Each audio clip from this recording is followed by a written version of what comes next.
Brainscan, the ultimate experience in interactive terror. Never leave home without it. You're in the game, man. You're in control.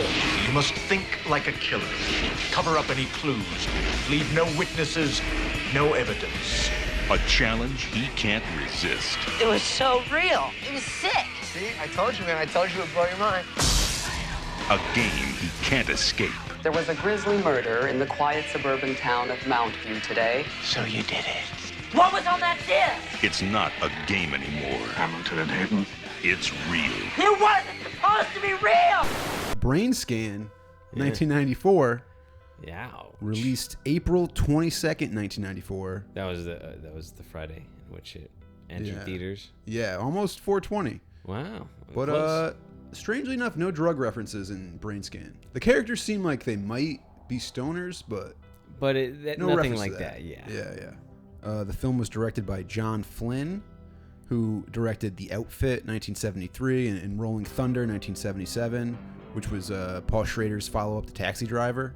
Okay. John Flynn's seemingly like a good director with a pretty good filmography. Mm-hmm. Sure. After Brainscan, he did 2 movies with Stephen Baldwin, and that was kind of it. I think his career kind of petered out after this. Brainscan is about like a 90s latchkey kid played by Edward Furlong. He was in a car accident with his mother when he was a small child, and she died, so he was left with some type of weird scar on his leg and like a limp. Yeah. It's pretty intense. Yeah, it is a dramatic intro. It opens with Michael's recurring dream of his mother's death. He's sleeping, twisting around. Yeah, his leg's all fucked up, Recounting and he's like calling out for his dead mother as the doctor puts the mask over his face to sedate him. Horrifying. And then Michael's awoken from his dream by his phone, which is running through a voice activation on his computer. So his best friend Kyle is calling to tell him about a new virtual reality game he's reading about in Fangoria called Brainscan. But what's more interesting is that Kyle calls Michael sausage dick. Yeah. What does that even mean? Doesn't everyone have a sausage dick? Well, That insult, it sounds like it's saying more about Kyle. right. He's like, what's wrong with you, dude? Isn't your penis shaped like a meatball? Crumbled up and Yeah. wrinkly. Don't you have a round, small bulb that you come out of? Kielbasa? Is he trying to say it's small? Like a small little, like, breakfast sausage? Oh, maple flavored? I always like to burn my sausages. Oh, yeah? What does that say about me? I don't know. I don't know. Yeah, I don't know. Is small marbled shiny penis is what our friend is used to there, you know? Yeah. Maybe that's... What's like calling him shrimp dick would be funny. I don't understand. Sausage dick? It's just bad writing. And I really don't generally like the character of Kyle. It's like not a good character. He acts like a stoner from the 60s or 70s, and he says like far out. Right. Did people say that in 1994? Maybe, dude. I mean, Yeah. old people in 1994. Sounds like this is a movie written by like old men. Yeah, I think it's an adult written film about a 15-year-old. But here's the thing: his friend is like the actor's 28. Furlong was actually 15 here. And Yeah. his friend's like actually an adult, so maybe that he was just improvising. He's like, no, I'll be cool. Yeah, far out, man. 'Cause Yeah. So Michael lives alone with his father, who's never home, and so he's basically left to his own devices. And what looks to be like a dream setup for a 15-year-old. It's like a big attic loft with a kitchenette. This kid's room really, is bigger really than nice. my apartment. This would be like a $3,000 Not a incorrect. month Yeah. apartment in LA. Yes. Yeah, 100%. Like, if you could find that for $3,000 in LA, that's a steal. Yeah, it's pretty great. The set looks like they gave the production designer an ample budget to go to Spencer's Gift and buy bubble tube lamps and white zombie posters and whatever stupid shit. Having blacklight stuff. Yeah. It's cool, Gary. It's pretty cool. Michael's computer monitor is taken out of its housing, so all the wires and things are exposed. Sweet. That was a very 90s aesthetic. Yeah, because everybody loves dust all in their computer. It's good. Yeah. It's good for it. But it's like also, it's kind of like the iMac or like the telephone's made out of clear plastic. Sure. It was just like a thing Yes. that people enjoyed. You get to see the insides. See it spinning around, Yeah. lighting up. You know what? I think my computer has a clear side on it. Here I am hating on it. It is a cool thing, especially if you had like rainbow lights or something. And back in the day, like that was the phones. I remember everybody had like that clear phone. It wasn't plugged in anywhere. It was just in their basement, like sitting on a shelf. Yeah, that was the 90s. It wasn't like there was no new technology, but they would take the old technology and put it in a clear plastic thing so it looked all cool. Oh, you can actually see the tech now. Yeah. Rather than covering it up with a black plastic. Yeah. So while Michael's talking to Kyle on the phone, he notices his next door neighbor undressing. So he creeps over to the window to check it out. And then he decides that just peeking isn't enough, and he like stumbles into frame with a camcorder on a tripod. He really does. Yeah. Bolts out of there. Things really escalate quickly from like vaguely peeking to just like a completely well-defined sex crime. Yes. Michael's a bit of a pervert. It's uncomfortable. It's funny that you chose the word he creeps over because he creeps. What a creep. Well, that limp didn't slow him down too much from filming his underage neighbor getting undressed. I don't think it's the first time either. It didn't feel like... I feel like he was ready for this is regular behavior. Yeah, he's got like a collection. Yeah. He bought that camera for that. Yeah. And, if you did like the kid before, this almost felt like a slight marring of his character. I was like, back in the 90s, yeah, it was cool to like be a pervert, I guess. Marty McFly's dad gets, he's perving on the girl, and that's fine. We accept that his dad was a perv, Here we got to accept that, kids are going to be kids. They're going to take their camcorder in their apartment suite and shoot across the way at some undressing girl. Yeah, he's definitely breaking the law. So Michael is watching creepily, and then Kimberly turns back and she looks to see if he's like jerking off or whatever. So, she's either some sort of exhibitionist, or at least she wants Michael to see her little banana titties. She's trying to give the handicapped kid next door a leg up and just, a leg up? Just show him her fucking ass. I get you. Because he's handicapped. His leg. Yeah. He's got to get a leg up. And then Michael... Is that the joke? I guess so. That's good. It's fucking weird trying to have sex with a handicapped kid across the street. Yeah, especially... Maybe she's the fucking predator. I think so. I feel like she's older, right? Well, here's the thing. She actually is. She's like 28 too. Like the actress is not a teen. So we got Eddie here, 15. He's probably not actually looking at her across the way. They probably shot it separately, right? She did her nude scenes, not with Eddie watching. Yeah. Maybe. Yeah. Because he was in his contract. I hear the director in his contract that he couldn't look at tits?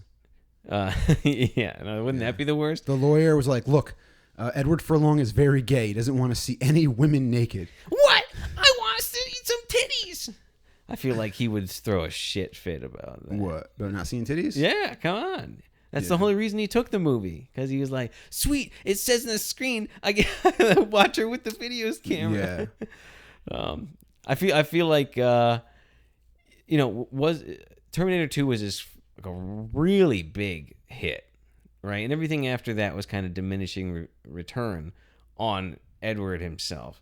And not really. He was in 2 other big movies, but sure. I think he just, he grew up when you grow up into a grown man. It's like, and you're still fucking 5'4". It's like, okay, like I say, you were a cute kid, but cute kids don't make big, strong men who star in movies. It's like the opposite. Right. Like a kid who's a little bit smaller than he should be can play a little bit younger. Right. And that's why you're successful as an adult star, as a child star. Right. But it's the complete opposite later. You want to be big and but you look not small look like still. a child. Right. So it's kind of a curse. Well, here's the thing. You can keep playing 15 for as long as you live. Yeah, or you can get in like Lord of the Rings or something. Yeah. I guess there's no chance of me in Hollywood, Gary, being 5'4". Why were you a child star? No, I'm 5'4". Oh, okay. I wish I was a child star. I could have been. Yeah, man. Then I could have had sex. We should have got on that. Yeah, you could have had sex with a 54-year-old producer. Could have finally had sex. Could have had sex with Charlie Sheen. Oh no. We got to stop making pedophile jokes on this show, Russ. Yeah, I mean, it can't be every episode. Why not? We should change our names to instead of VHS Boys, Pedo boys. Hard drive boys. Oh my god.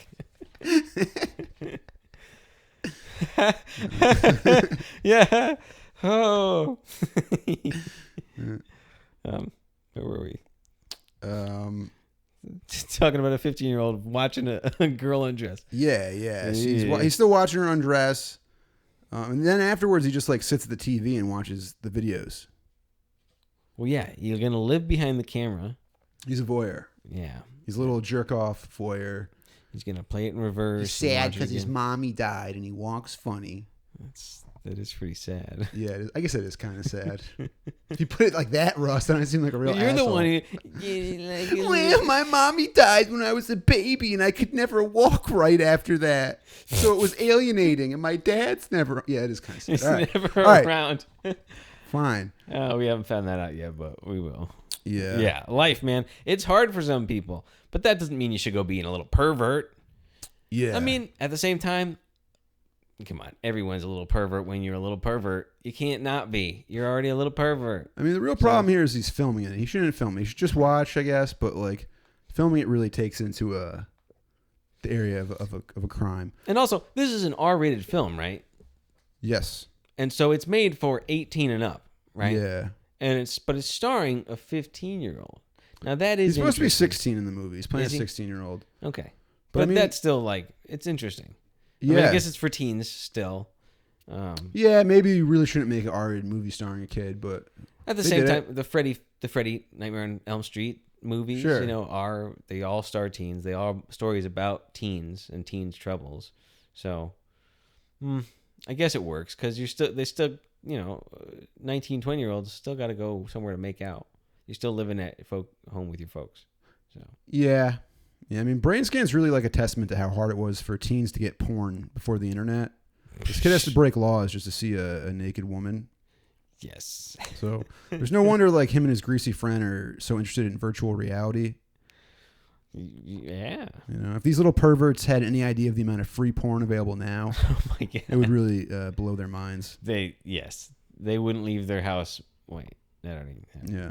That already He'd be limping from his leg and also limping because his penis was so sore just chafed. from just jerking it off raw on his fucking computer. So Michael attempts to call Kimberly via his voice-activated computer, which responds like Igor from Young Frankenstein. He then hangs up at the last minute because I guess they have voice activation but no caller ID in this fictional 1994.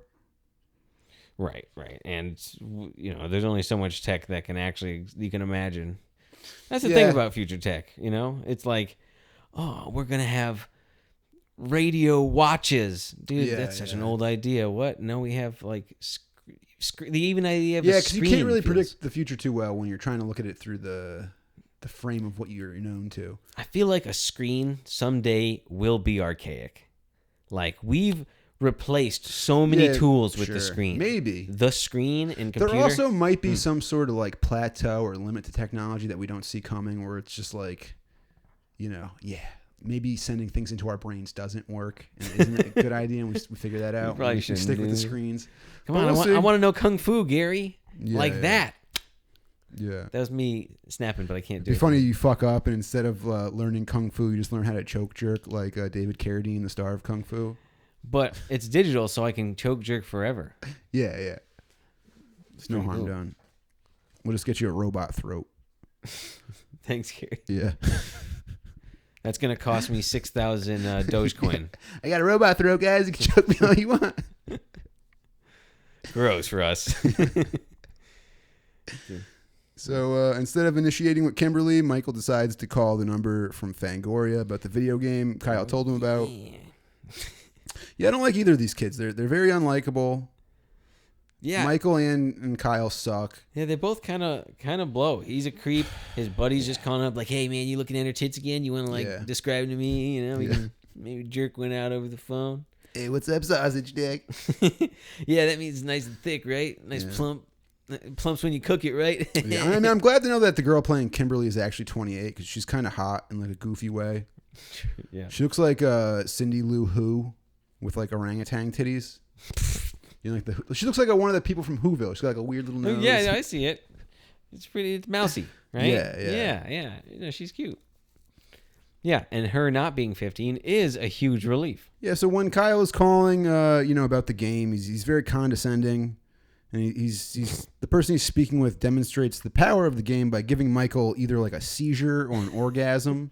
Yeah, neither of which would make me want to play a horror CD-ROM game. Yeah, if the salesman pitching it to me starts it up, gives me a seizure, makes me come in my pants and spit all over myself.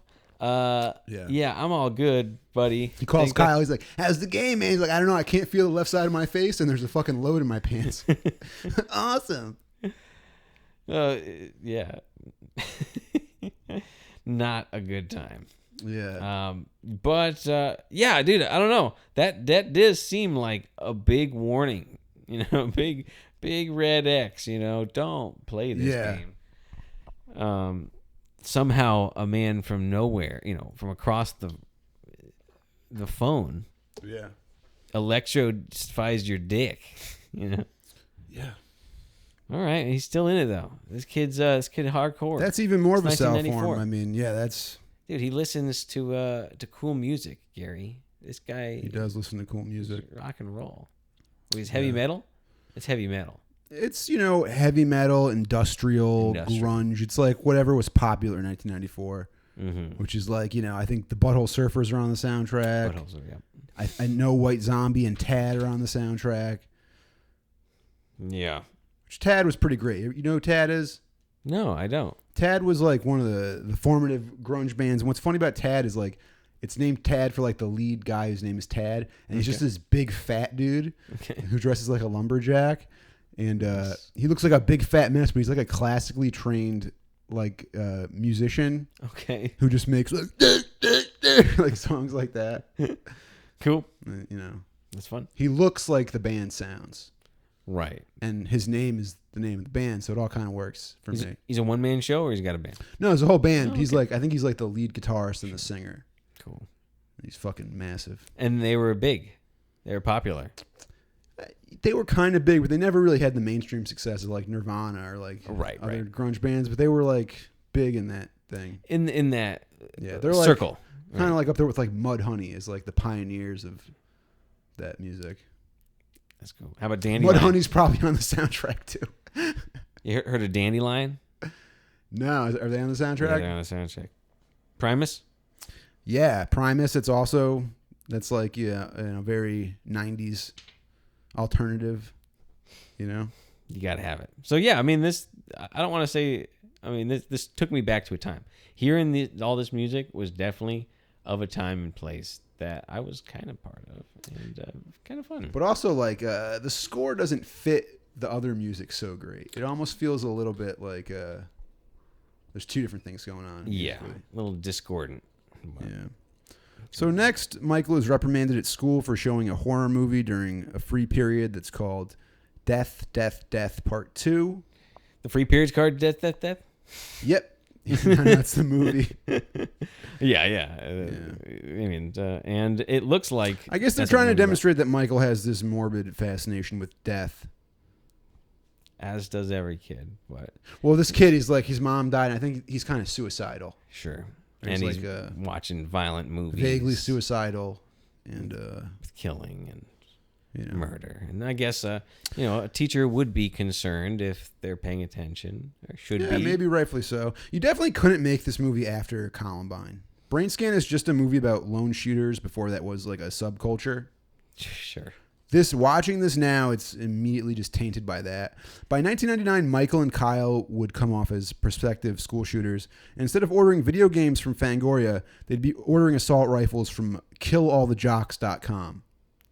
That's actually because of the best tech deals. Boom in the late 90s. Sure, yes. Best deals, Gary. Yeah. You know the place to shop.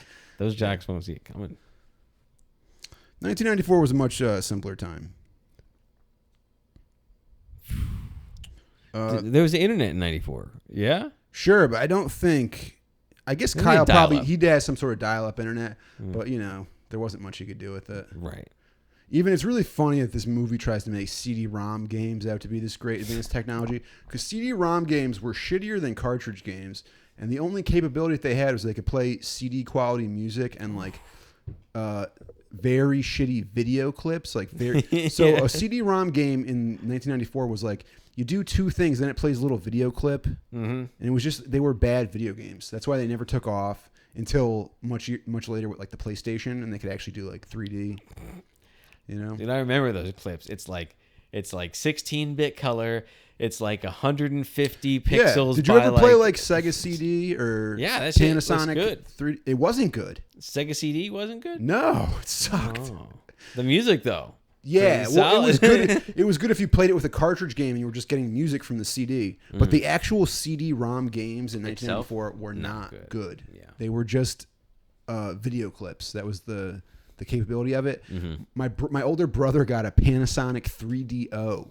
Oh, It was like an expensive ass computer. I do remember video game, and it fucking sucked so much dick. You could play Pong on it. Yeah.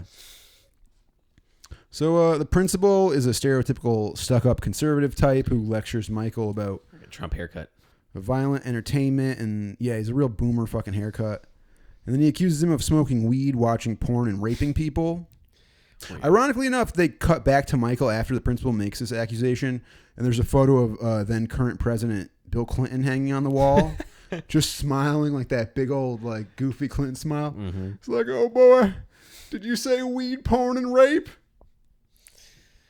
I didn't inhale, but I did rape that woman. Oh, Bill, you dog. Play the It's sax funny. again. Bill Clinton, he like bites women. Oh no, he's not a good guy. He is a bad guy. I saw that guy. You saw him? You met Bill Clinton? Yeah, no, I didn't meet him. Oh. I mean, we were at a party. There was a bunch of like, people to rape. I was Yeah. busy. But how was my Bill Clinton impersonation? Was it bad? Should I show you Spot that on. again? Yeah. No, Yeah. I mean, I'll do one more pass at Yeah, it. Okay. please. Oh boy, did you say weed? I can't do it now. No, do it. Hold on, try. Oh boy, did you say weed, porn, and rape? Sounds like a good time. No, it's getting worse now. I think it was better the first time I did it. Well, keep the take that you want. Sure. So the principal disbands the horror club, and he demands all movies and video games be tested by him first. So this scene, it has some pretty fucking hilarious dialogue. I think he says you're gonna watch a pornographic sex film and get an erection and rape someone. Yeah, that's the way to escape, right? That's Yeah, what yeah. escapism is. Yeah. Watching a porno and getting a boner and having to rape. Yeah, and Like a pirate. of course, eventually it's going to lead to rape. And then I think Michael responds by saying, I don't think erections rape people. People rape people. To which I would like to add, the only way to beat a bad guy with an erection is with a good guy with an erection. And if we take the erections away from the lawfully erect citizens, only criminals will have erections. No one wants And that. then all sex will be rape. Wow. When you put it that way, everybody get an erection. Mm-hmm. We got to fight this. We got to combat it. Well, the principal is anti-erection. He's never clear. been hard, not even during the annual spring concert, which he enjoys more than anything. Oh, that. And it's a sacrifice for his wife, but he's so dedicated to the cause, Russ, Right. that he just keeps his penis soft at all times. That's unfortunate because Yeah. there's nothing like hearing an overblown trumpet section, butcher Mozart. Exactly. So, with this whole thing with the principal, I think the writer is trying to reference the violent video game controversy of the early 90s, which seemed to escalate with games like, Mortal Kombat and Doom.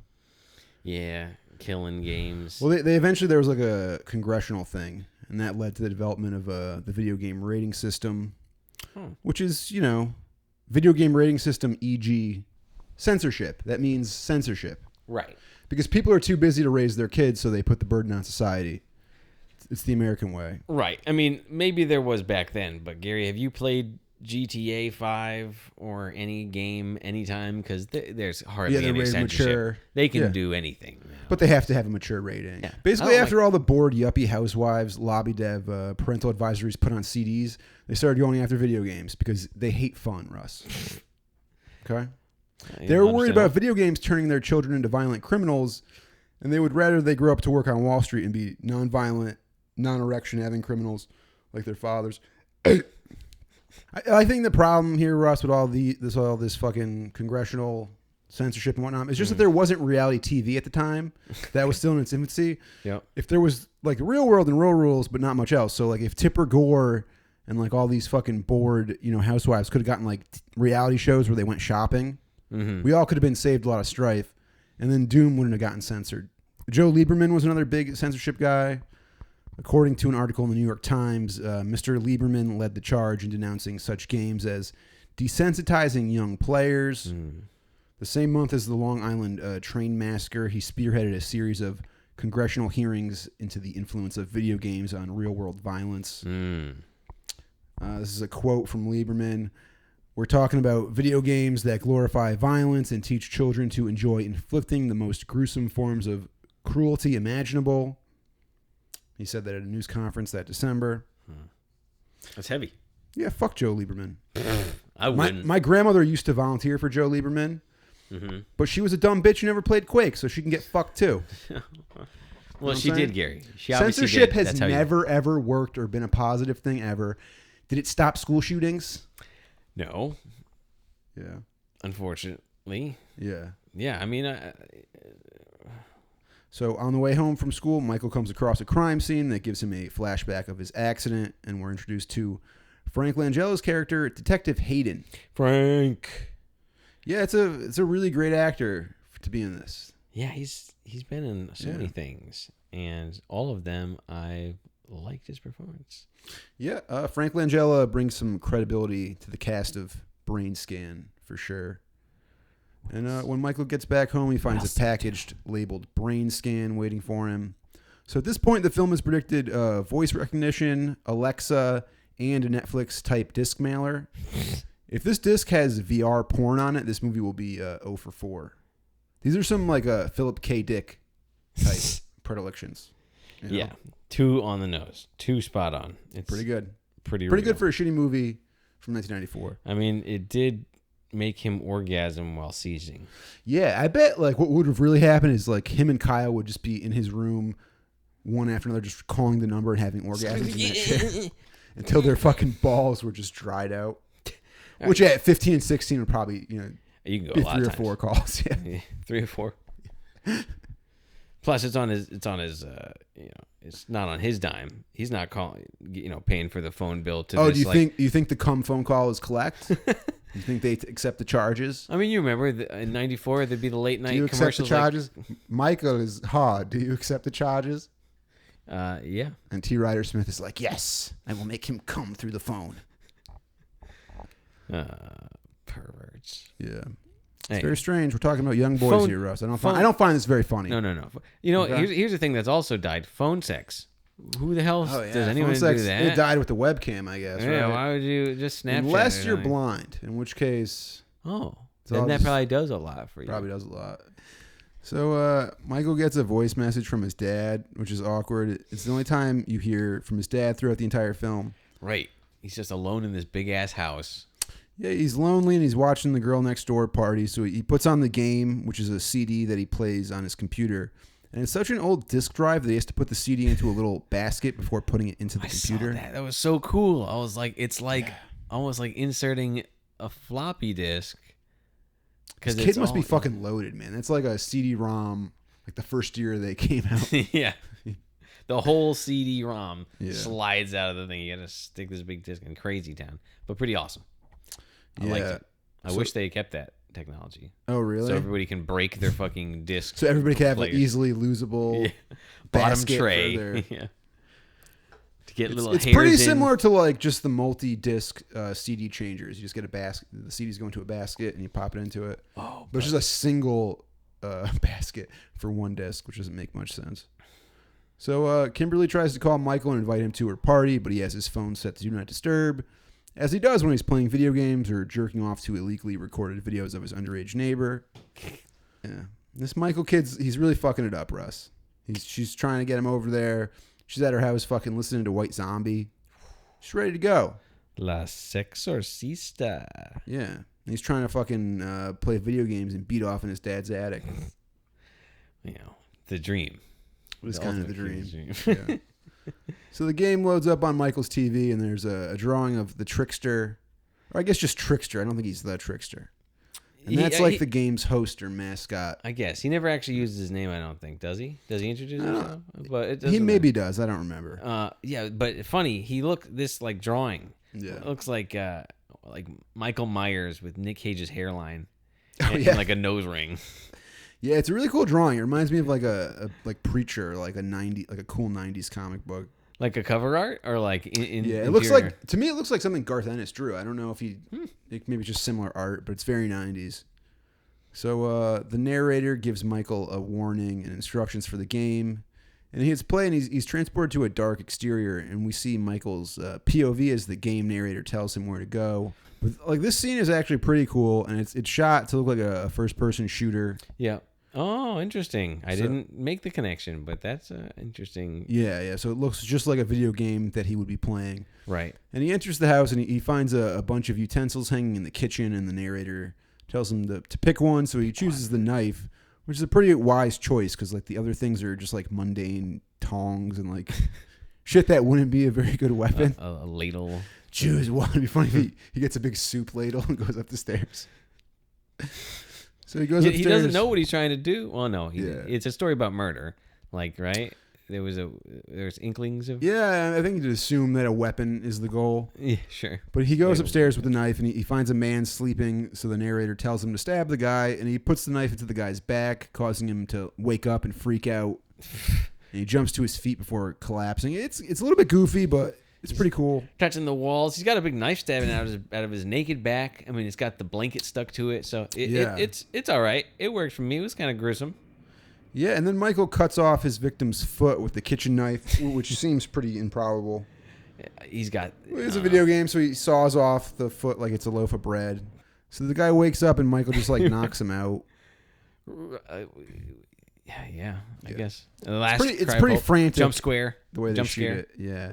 So then he leaves with the foot, and he wakes up in his room just completely blown away and impressed with the immersion of the game. And the next day, Michael works up the nerve to go talk to the girl next door with the low hangers. And while Michael's waiting for her, her mom puts on the news, which happens to be airing a segment about a local murder, which Michael soon realizes that he had committed the previous night. With the game. So the line between reality and the virtual world is blurring. That would be horrifying. To learn that, I don't know. I would be mortified. Yeah. So Michael rushes home to watch the news report, and then he goes right back to the scene of the crime, which is a pretty stupid thing to do. Right. He's just like checking it out, and he realizes the crime scene is familiar. And then Detective Hayden comes out and tells him to get lost. And Michael returns home where he discovers the foot from the murder in his freezer, which is like a pretty great prop. It looks pretty cool. Yeah. It's all it's got the guy's tattoo on it and everything. Yeah, the guy's little like foot tattoo. He has like a foot tattoo like a woman would get in like 1983. Yeah. Yeah. Maybe they just had maybe they couldn't get the actor anymore. They shot him out, so all I had was like a woman actor, and so they threw it. I assume they put that little tattoo on there so that you would you'd know what it's the the same foot was. foot, right? Yeah, it's probably. I hope that guy doesn't have that real tattoo. So next, Trickster materializes out of the game, and it's a pretty cool like effect sequence. Yeah, this was neat. It's a big like Yeah, it looks moving cool. camera and everything. So that was Well, it looks like his head appears and then his guts before like his body forms around them. yeah, And it's kind of like digital looking, but it works because it's like it's him coming out of the video game, and the whole Right. aesthetic of the thing kind of just makes sense. being born from the TV, Yeah. essentially. Right. So Trickster looks like he pulled a heroin addict off the street and dressed him up like Austin Powers. I was gonna say he looked like a knockoff Prince with Jack Nicholson's hairline. Yeah. but- Trickster has like cool makeup.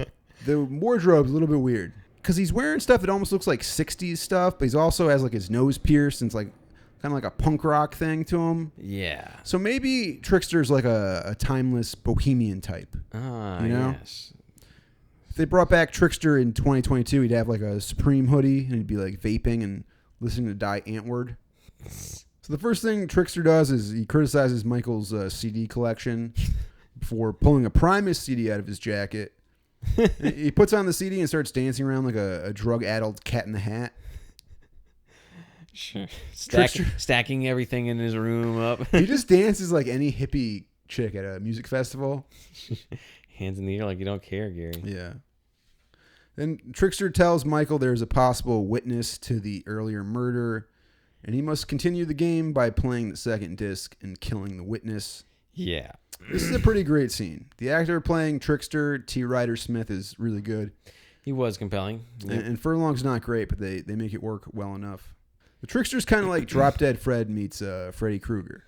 Sure. It's possibly the highlight of Brainscan, and despite having a pretty compelling intro, the movie kind of goes downhill for me after this scene. Sure, after he's introduced. Yeah.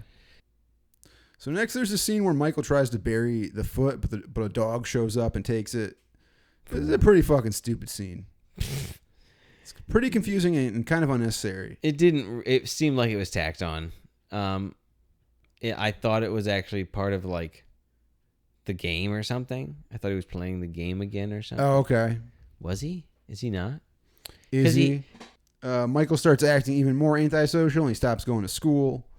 And then his crush next door shows up with his books and assignments, Kimberly, and she's obviously interested, and she's carrying a Metal Edge magazine. Cool. Which, girls who read Metal Edge magazine in 94 most likely put out, as they used to say. Is that true? I'm assuming. Metal Edge. Yeah. That's a If you're 16 reading Metal Edge, you're about to be pregnant before you're fucking 24. That's a rock magazine? Yeah. Cool. It's Metal Edge. What do you think it is? What do you think Metal Edge magazine is, Russ? It's a magazine about steel fabrication and also jerking off but not coming. Yes. It's for steel workers who like to jerk off for hours and hours at a time without coming. Yes. That's what Metal Edge magazine That's what is. I thought it was. Yeah, that's exactly what it is. Oh, well. And that's why Michael has a subscription. I think my dad's got a subscription. Your dad's a Metal Edger.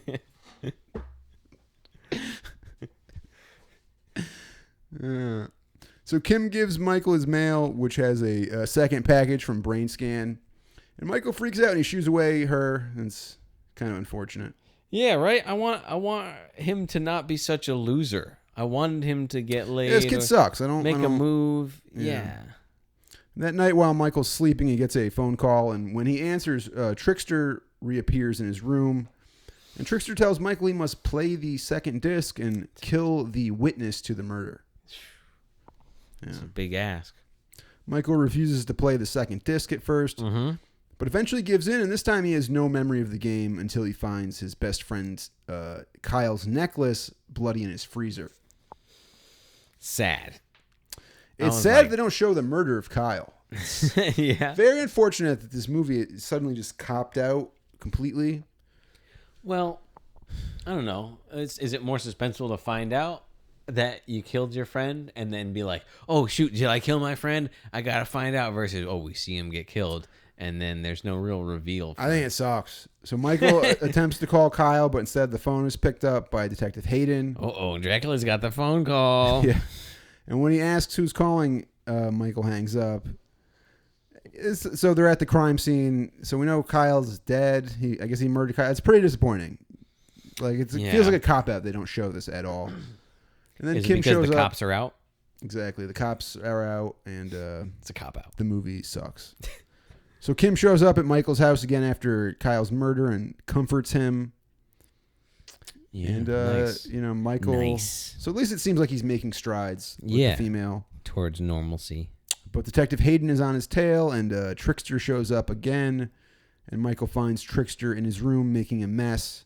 He's listening to Tad and eating like weird food.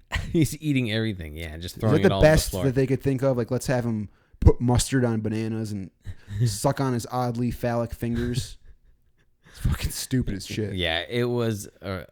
It felt very cheap 90s. Like, I don't know. Yeah. So Trickster cuts Michael's hand, and the blood pools up and turns into a third disc. He tells him he should play it or commit suicide, as Michael has considered many times. I'm starting to think this Trickster guy is kind of a bad influence. You know what? It might seem like that. Yeah, maybe Tipper Gore was right about video games after all. Here's the thing. Fangoria put this game out. Or like they I think promoted there's an ad in Fangoria. They probably just pay to have a fucking ad. Oh, and that's fine to have like what? Killer games in Fangoria? Yeah, aren't all video games you kill shit? What's the big deal? Yeah, but this one you actually kill. So he continues to basically berate Michael for being a bitch. For being a friendless freak. Yeah, and he reveals to Michael that Kim has just been being nice to him so she could steal quotes for an article about him in the school paper. And Trickster then promises him the third game doesn't involve any killing, just the cleaning up of some footprints he left behind. Yeah, sure. And then I guess like there's a scene where Michael dozes off and he dreams that he's in bed with Kim. Ooh. Yeah, that get you hard, Russ? You like watching those yeah. underage kids get intimate with each other? No, not into it. On record. Yeah. One day I'm going to catch him when he's not paying attention. He's going to be like, yep, I love it. Yeah, you bet, buddy. My favorite. And then they're making out, and suddenly Kimberly turns into the guy from the first scene. Go. Now that would be a real boner killer. Yeah. Yeah. Go into the room, Michael. Have sex with him. That's what he did in the first scene instead. He makes him have sex with the old guy. And that's the way you get your comeuppance, you know? Yeah. You dream it, and then you get sex with a bald It'd be a old terrible, guy. yeah, it'd be a terrible video game. Dead guy sex. 3. Kim shows up and tries to explain the situation with the article, and Wait. So the bald guy has just sex a dream. with him? It's just a dream. It's a jump scare dream. He doesn't get like chlamydia from the dead No, he bald finishes guy. the sex. It turns into the bald guy, but he's like, you know what? I'm here. I'm dreaming. I'm hard. Let's get a load out. All right, choke me. I don't got Trickster to fucking dial up and make me come on command anymore. Yeah, choke me a little bit harder, Daddy. So he finishes, not because he's gay. He's just a very desperate young man with a limp. So Kim shows up and tries to explain the situation with the article, and Michael shoots her off to play the game. I gotta go play video games. Yeah, this Get kid outta sucks. here, He should at kid. least, fuck the girl next door. He's going to end up in jail. And he already walks funny. Imagine how he's going to walk after getting prison raped. This kid is one prison rape away from being in a wheelchair for the rest of his life. He should enjoy his mobility and fuck Kim while he can. Now Michael is back in the game at Kyle's house. Which, if all this is really happening, why did he even have to go into the game? Couldn't he just, walk to Kyle's over to house? Kyle's house and kill him. Yeah, it's quicker because he has a limp, so it's quicker just to transport through the video game than a fucking limp his crippled ass 3 blocks. I don't think it transports him. No, I think he just goes blank. just goes into a trance and fucking Yeah, he just walks seizes over up. there. So Michael's at Kyle's house while the police are still there, and he messes up the footprints, and then he has to hide from the neighborhood watch. So he's creeping around. There's a lot in this movie of this kid just hiding in the bushes. And, Yeah. Nobody sees him. It's Yeah, very being, fucking being stupid. really flat on his belly, and it's the guy's Yeah. looking right at him, and it's he's 2 inches away from the guy's foot, and the guy just can't see shit. It's Some really is it bad that fucking shit in thick this. of some bushes. Yeah. Do you have to actually have the sequence? Is it dramatic or suspenseful? I don't know. Feels like there's a lot of filler in this movie. So he has to hide from the neighborhood watch. And he's creeping around. And the principal grabs him, the non-erection having gentleman from before, the soft dick warrior. Yeah, He's a Christian warrior against porn and weed and erections. lame. And Square. yeah, he can't work his walkie-talkie. Much like his penis, his walkie-talkie is also useless. And then Michael knocks some very conveniently placed bricks onto his head. Well, he knocks him backwards because the Yeah, guy's he knocks him into scaffolding. And and the scaffolding gives way. The bricks 'cause fall it's, on him. Precarious placing of a bunch of bricks. Well, I'm not sure if you're aware of this, Russ. 'Cause I don't know if you've ever worked construction, but on the site, they usually store the unused bricks very high in the air. Yeah, on it with a single Very, point of holding. just very unwell secured, high up in the air. Because that's where you want the bricks. If you need the bricks, you need to get to them. You need them high up in the air. It's actually balanced on one stilt. Actually, you build it on a platform that's Yeah. monopoled up and nicely balanced. Don't get the wind though. Exactly. So Michael accidentally bodies the jerk off principal, and now he's got a 3-person body count. Yeah, Right. all of them. I mean, that one might be admissible in court. You're like, I was defending myself. He fell backwards into it. Yeah, yeah. Whereas the other ones, you straight up, you stab. Yeah, the he was guy trying in to the check sleeve. and see if my dick was hard. Yeah, He does that at school. he does that at school. Kind of like Nobody in else will say so. yeah, like in some schools, they're really strict and they check to make sure the girls' skirts aren't too short with a ruler. Make sure that boys' penises aren't hard at all. Dr. Flomberg goes around the school and checks all the boys' erections just to make sure they're not hard. Yeah.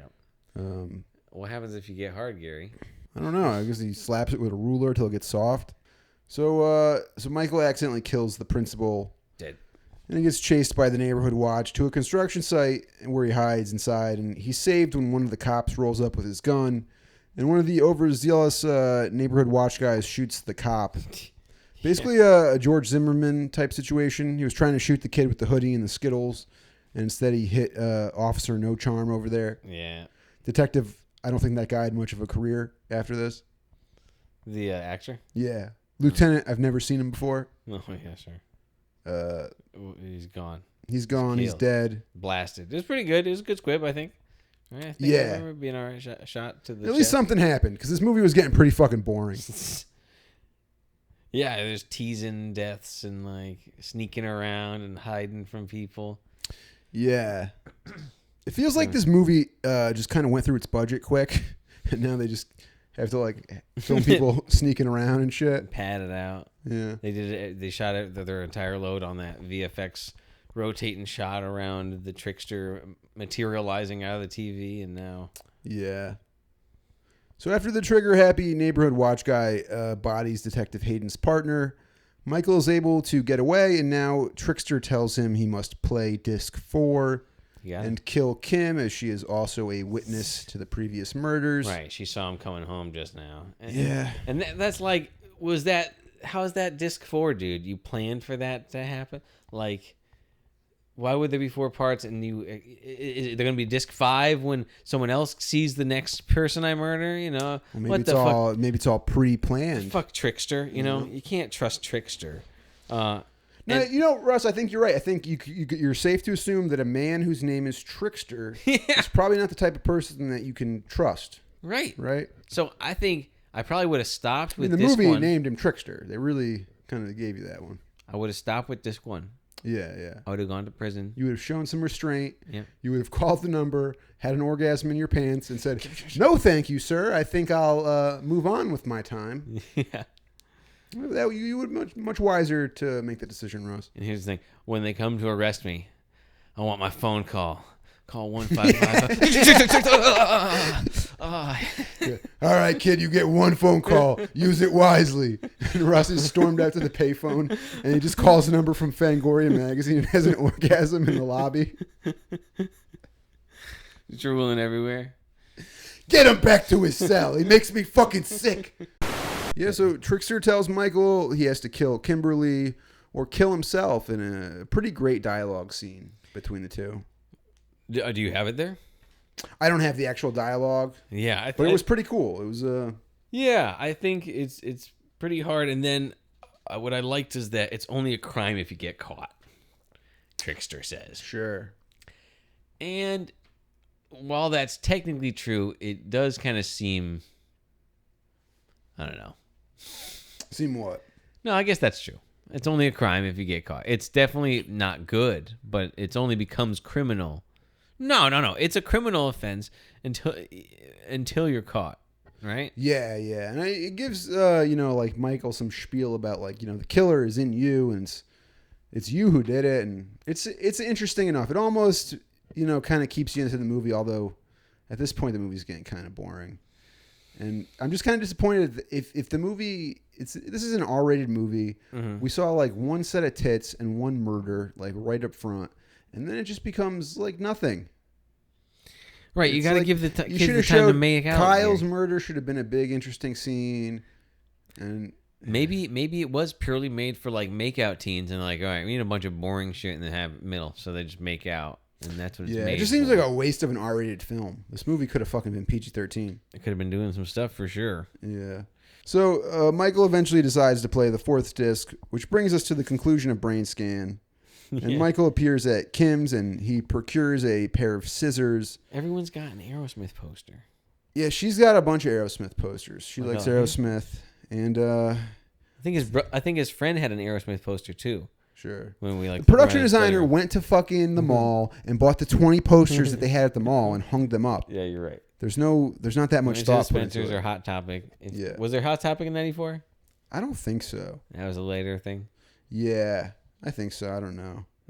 Doesn't matter. Yeah. Well, it works. I like Aerosmith. Sure, they were having a resurgence in the early 90s. They had some hits.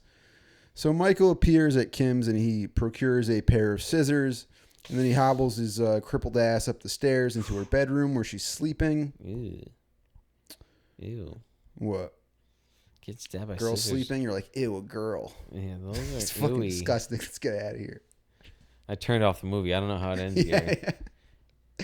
So Trickster tells him to kill her, and he refuses, and then Trickster reveals he is part of Michael's subconscious. And there's a struggle as Michael kind of morphs into Trickster and vice versa. Yeah, this was cool. It's like weird fusion. They do a pretty decent job with the digital effects in this movie. They work pretty well. Where he sucks him into his stomach stab, and he sucks his head off. Yeah, his head morphs into Trickster's mouth. Yeah, it's good. I mean, for '94, yeah, it's pretty cool. decent effects. I mean, cheesy, but for a movie called Brainscan, yeah, whatever, it's good. It works, and because it's a video game and it can obviously be digital, right. It kind of works for the aesthetic of the film. Maybe that's the thing. Yeah, Except but it's well done enough effects. I'm sure they had a good team doing this. Yeah, I was still concerned for his head. Not a huge budget movie, so good on them. They did some things right here. Mm-hmm. Eventually, Michael reemerges from. He reemerges with demonic-looking eyes. I guess he's taken over by Trickster. Kim's all. Yeah, this is fucking very dumb. If a guy jumped up with scary eyes after I saw him just fuse with someone else, and he's still holding scissors, You'd get the hint. Yeah, You'd be like, "This isn't the same guy." Yeah. I've seen enough things. I've listened to enough Aerosmith songs to know that when that happens, run. Which is a theme in their music. Yeah. So Edward Furlong is acting all menacing now, and he's creeping around the bed, which is, like I said, it's fucking hilarious because this kid is crippled and he's this 16-year-old girl is like a foot taller than him. She's probably got longer. He's at that awkward stage where girls are still taller than him. So it's hard to buy into him as the scary killer. I've never grown out of that stage, actually. Yeah. But it's hard to buy him as the scary killer, especially since the little puny pair of scissors he grabbed looks like it's the scissors that Kim's dad uses to trim his nut hair. It's like these little teeny scissors. Okay, yeah, they are small. Yeah. Mustache clippers. Exactly. It's like his mustache scissors.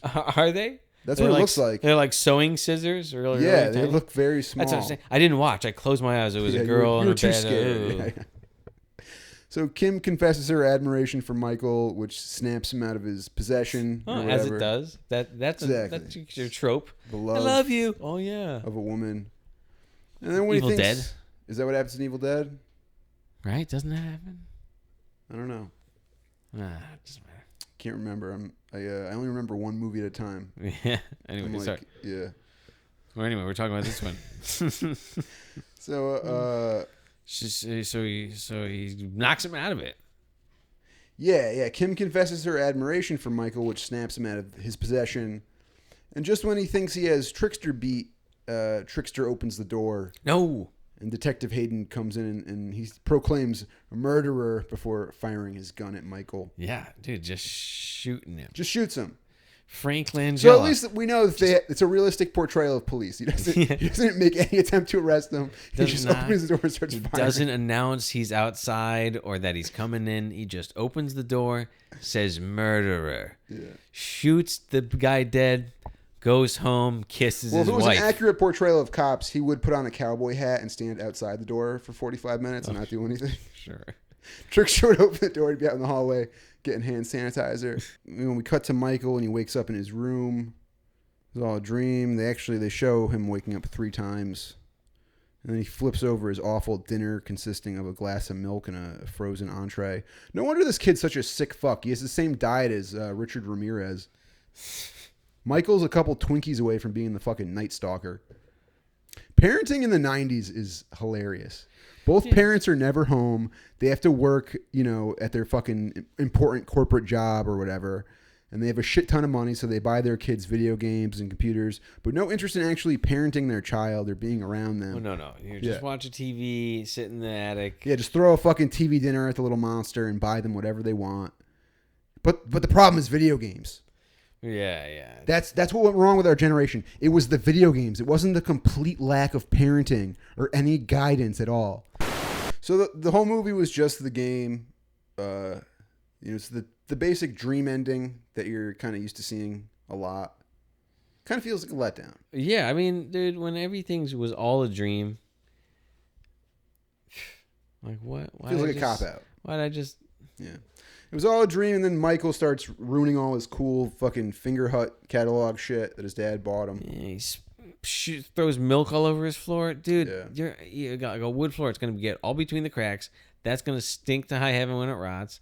And then Kyle shows up, and they go to Kimberly's party, and he asks her out, and happy. She's all coy, and she says maybe, and she has a bunch of fucking pictures of him jerking off, so he knows that she likes him. Yeah, right.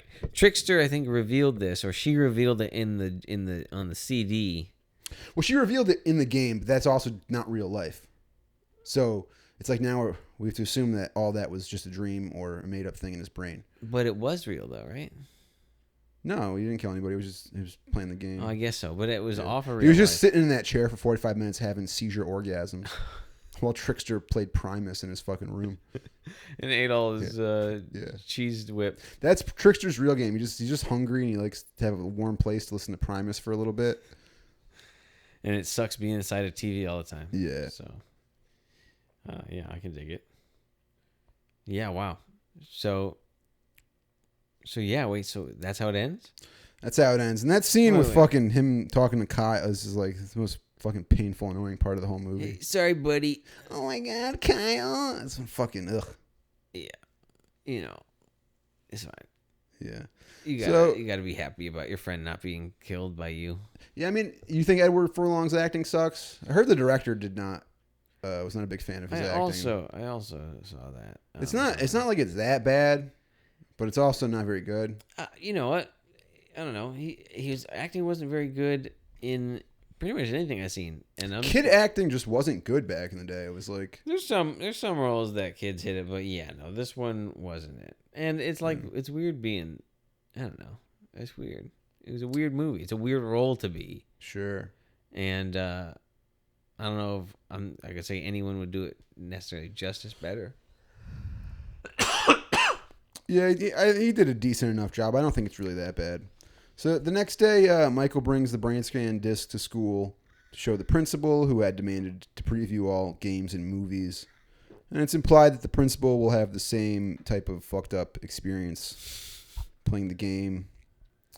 You know, Trickster like appears in the background. I like to imagine that the principal gets really into it, and he's like in a fucking goat's mask, just covered in blood, just like murdering way too many people because like he's just like a fucking psychopath. He's a psychopath in reality. Who's fucking had his penis taped down for 40 years. Yeah. He turns into like the guy from Seven who's got like the fucking blade cock that he's like killing people with.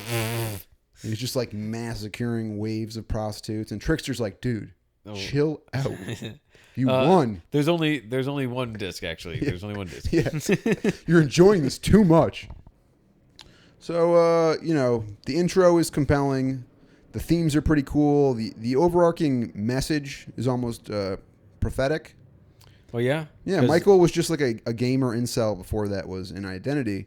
And through VR technology, he was able to finally limp his way into some pussy. I was thinking, Brainscan was like similar to Videodrome, but really it's more like Lawnmower Man, where the disabled guy uses VR technology to get laid. But in Lawnmower Man, he's intellectually disabled. Right. That's what scientists were up to in the 90s. They weren't working on electric cars or global warming. The big scientific debate at the time was, can we and should we get disabled men pussy with the aid of technology? With VR. Yeah, through VR technology. And so this is pretty similar to Lawnmower Man, except Michael starts off less likable. He's not as disabled. He's just a pervert with a limp. Yeah. Not nearly as sympathetic. This kid is either going to go on to be a school shooter, or he's going to end up in prison with Joe Francis, the Girls Gone Wild guy. Yeah. Yeah. Yeah. He's fucking. I don't like Michael. He's got a future ahead of him. He's a little creep. Yeah. What would have saved it? Like if he had did something redeeming instead of being a little weenie? or just the movie had like more gore or something more exciting to like up the ante. After the first murder, it should like escalate. The murder should get like more deprived and worse. Like he should have had like a big struggle with Kyle and had to kill him, and it was like fucked up, and like he has to be like descending into this. The line between reality and the virtual world is blurring, and it's getting worse, and it just feels like it kind of peters out immediately. Damn. Yeah, dude. I mean, I feel you. I feel that note. Brainscan just kind of blows its load in the first act, and there's like nothing else. And then it just kind of peters out, and you just kind of go. So I don't know. Like I kind of like this movie, but I think I can only give it like 2 stars. I don't think it's a good movie. What did you think the message was? I think the message of Brainscan is that you should like live now and enjoy the real world and not like jerk off on video games. It's like kind of an anti VR, kind of an anti video game thing. Huh. You know? Okay. I don't think it's about how violent video games make you a killer. Yeah. I think it's about how like you ignore real life for something that's a simulation of real life. It's stupid. Interesting. You know, I think that's what the writer was trying to say. Okay, I can see that. But also just a lot of Edward Furlong stumbling around in bushes. Yeah. At the end. It is a great time capsule of like American youth culture.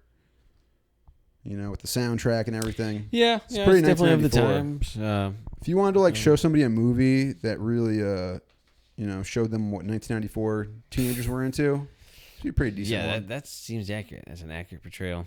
Yeah. Videotaping your neighbors. Yeah. Jerking off to Primus. Being in your big house while your parents are, you know, not paying attention to you. You get the full 90s experience being a alienated, spoiled fucking brat whose parents don't have any time for him. The dream. Yeah. Oh, wait, it was a dream. There we go. Maybe that's the point. It's all all a dream. He used to read Fangoria magazine. There you go. When Brainscan was made in the early 90s, there was a lot of controversy around video games like Mortal Kombat and Doom. Yeah. And all types of hysteria about violence in the media and what effect that would have on young people who consumed it, which I don't really think is the point of the movie. I think it's more of an anti-virtual reality thing. Mm-hmm.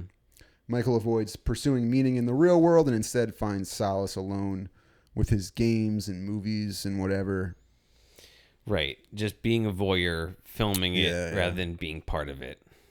Yeah, and then he wakes up from the dream or whatever and seemingly learns from the experience with the game. It's a pretty cliche ending. Right. And so the trickster is actually a demon who's part of the game, and that's fine. I guess the trickster's like a good guy teaching him a lesson, right? Like, Right. The game was the whole experience. Yeah. It was an educational experience. Yeah. But did he come in his pants? And what type of technology does Trickster have that he can make you have an orgasm through phone line? Yeah. So that seems unprecedented. That would have revolutionized sex work in the 90s. That really could have existed. So Brainscan got pretty bad reviews when it came out. And I guess I can see why. It's kind of disappointing. Yeah. It's disappointing especially because this is like directed by John Flynn, who's like a really good director. Oh, it came out in August or like April? April, yeah. That's like early. So I guess that means the studio didn't have much faith in it, right? Yeah, exactly. It's not like way down the list. Yeah, you know, there's nothing going on in April. So, you know, I'm giving it 2 stars. What are you giving it, Russ? Yeah, I'll give it 2. That's copycat. Don't copy me, Russ. But pretty much as soon as this movie ended, I ripped it out of the DVD player and I got up and pulled down all my Edward Furlong posters. I slammed them in the garbage because, you know, I never want to experience anything like that again. I learned a valuable lesson. Well, you thought that he was really a white supremacist, and now that you've figured out that he's an actor, you don't enjoy him anymore. And you ripped down all his posters. I curb stomped all his posters. You were like, not welcome, and you ripped all the posters off the wall. Jesus.